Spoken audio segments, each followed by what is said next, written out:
प्रबल वर्षा सांगकू सुवर्णरेखा नदी में बन्या जोगु जलेश्वर ब्लॉक खालिना पंचायतर 6 गोटी वार्ड संपूर्ण जलबंदी। गाँ दांडे 5 ରୁ 7 फुट उच्चर पानी लहड़ी मारुथिला बेले अनेकंक घरे पानी पशि जाइछि। सेहिपरि हजार हजार हेक्टर चाष जमी उपरे 10 ରୁ 15 फुट उच्चर पानी प्रवाहित हेउछि।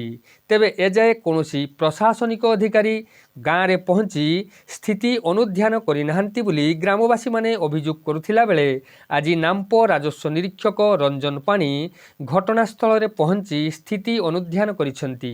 तेबे क्षतिग्रस्त चाषी और परिवार को सहायता जुगाई देबाकू ग्रामवासी माने दाबी करिसेंती।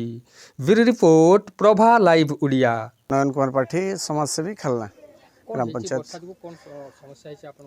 लघुचाप जनित प्रबल वर्षा हेतु खालना गाँव खालना पंचायत समस्त जो 4-5टी गाँ अच्छी खालिना इकिड़ा आंबड़िया एंड पाखरा ये समस्त गाँव चाष जमी संपूर्ण नष्ट हो जाए। जो प्रचुर अर्थ खर्च कर जो चाषी मैंने जो चाष करते चाष पर निर्भरशील ये ग्राम पंचायत से चाष क्षयक्षति हो जाए।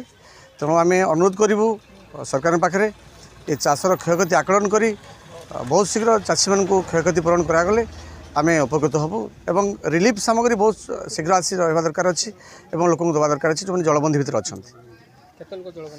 पाखापाखि 500 ରୁ 600 लोक जलबंदी भितर अच्छा। आंभ ग्राम हरिजन साही इकड़ार हरिजन साही विशेषकर जलबंदी भितर अच्छा जो कि पानी पीवार व्यवस्था से रही पानी पी पाऊना खाद्यपेय तो कहले नसरे कथा। तेणु बहुत शीघ्र ये प्रकार सरकार तत्पर होकर सब जत्न ना दरकार अच्छे लोक सहायता देवा दरकार अच्छे। मित्र राणी जेना 13 नंबर वार्ड वार्ड सभ्या आमर खालिना ग्राम पंचायत खालिना ग्राम 13 number ward 12 number 8 number ward total समस्त घर पानी घरी अच्छा एवं चाष शह शह एकर चाष जमी नष्ट हो जाइए। फसल पूरा नष्ट हो पिला माने स्कूल जाई पारुना गृहपालित पशु माने पशुपक्षी माने बहुत हैरान होचंती। आमे टोटाल प्रशासनिक अधिकारी के आसी नाहंती कि आमे सरकार सहायता किछि पाउनु किछि पाइनु। आमे चाहूचु एठी प्रशासन आसंतु यार तदारक करंतु से माने निजे देखी अनुभव करिकी यार सुव्यवस्था कले कि हमर गवर्नमेंट सहायता किछि सरकारी सहायता मिले लोके उपकृत हेबे।